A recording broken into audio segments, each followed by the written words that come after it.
There's home shows I think are great to go to because there was just one at the farm show recently, and in Harrisburg. Yeah, and it's all about green products.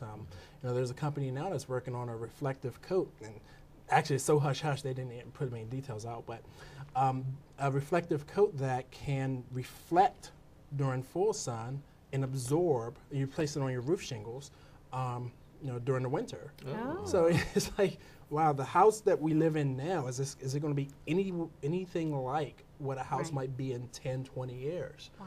So, there's lots of fascinating things. They can look at their electronics. Unfortunately, there's been some issues in the news concerning the Energy Star labels, but they can look at some of their appliances and see what this Energy Star means, and how maybe incorporate some math skills. Well, how much money would this help us to save over a year, over 5 years by using this appliance versus using a more traditional appliance that might have been available in the 1980s or something. So, well, I've been very fortunate to work with some biomedical companies in Pennsylvania, and something you may not know this, Charlie, that the new healthcare that wouldn't be surprising. The new healthcare law actually has some funding in it to improve research in the biosciences. So there's definitely a focus on that. How do you get your students ready for the life sciences, and so that they know that there might be a career path for them out there?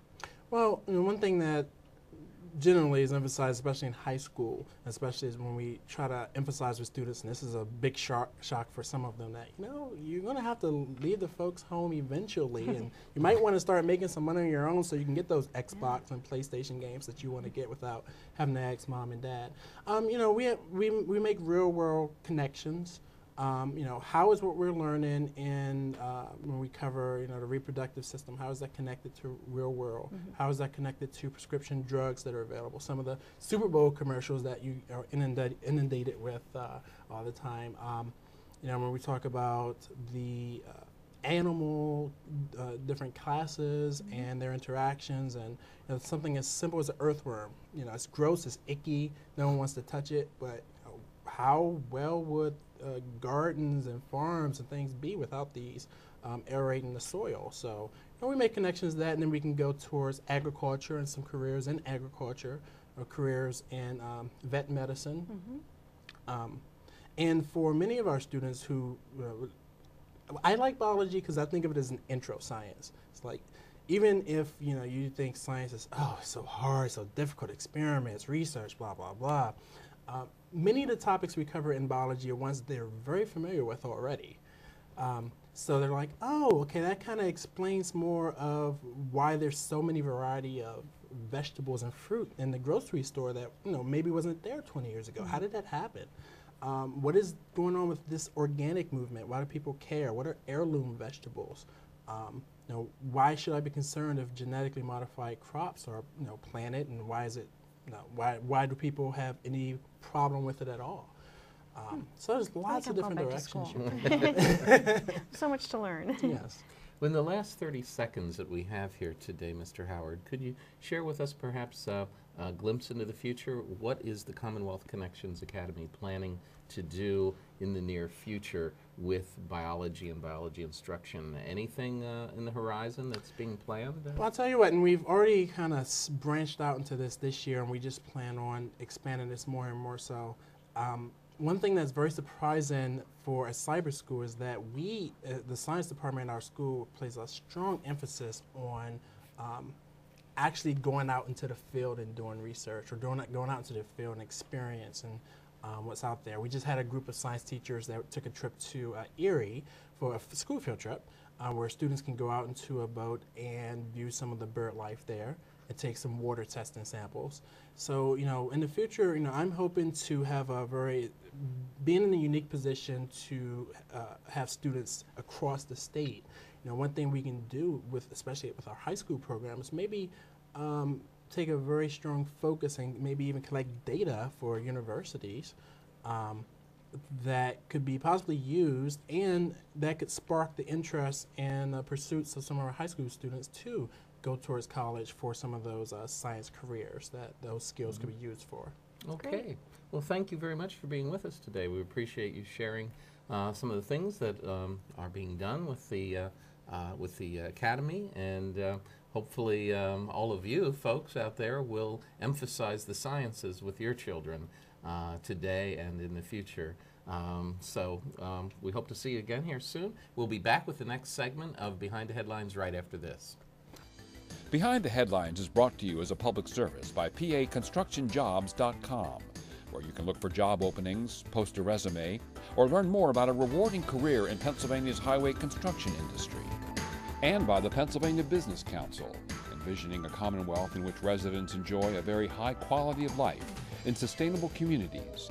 The Council works aggressively to define key long-term policy strategies and solutions that make the Commonwealth more competitive, creating and sustaining a better Pennsylvania. Additional underwriting provided by the Worrell Corporation Foundation, based in Carlisle, Pennsylvania. By Weber Incorporated, a leading manufacturer of hardwood lumber and wood products.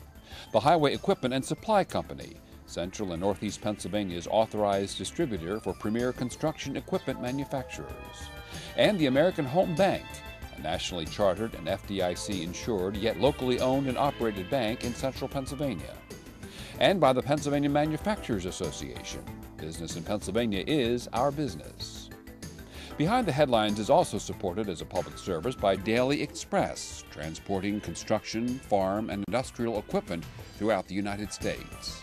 Welcome back to the second segment of Behind the Headlines. On this segment, Maura and I have invited one of the veteran political reporters in Harrisburg, someone who knows Pennsylvania as well as the back of his hand, and that is Brad Bumsted. Brad Bumsted from the Pittsburgh Tribune Review. Brad, welcome very much for coming on the show with us. It's good to be here. It's nice for you to join us. There's so much that's been going on in Harrisburg recently, and we wanted to pick your brain on some of these things. The Mike Vian trial, of course, here's one of the Democratic leaders of the House of Representatives, long-term veteran leader here, one of the most influential politicians in Pennsylvania who had been on trial and was convicted recently. Could you summarize that situation? And you covered the whole trial, didn't you? Virtually all of it. Mm-hmm. I missed a day or two, but it went on for 8 weeks, counting the jury deliberations. Mm-hmm. But Mike Vian was convicted of 14 counts filed by the Attorney General's office. 13 of those were felonies.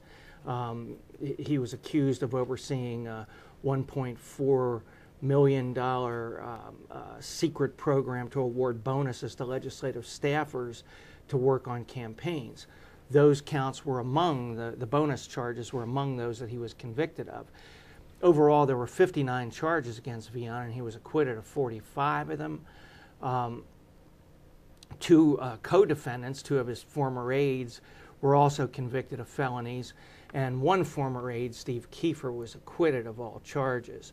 But the testimony over this case spanned 6 weeks, and it was really a grueling trial for everyone involved, including those of us who covered it. I mean, it was just hard. And then the jury deliberations went for over a week, and one juror left after 5 days, I guess it was, due to illness, and they replaced that juror with another juror, and then wound up with a verdict within 2 days. That was the surprising part, because it seemed like they were just going to keep going. They had a replacement. The judge told them to start all over again. You thought it's going to be another week.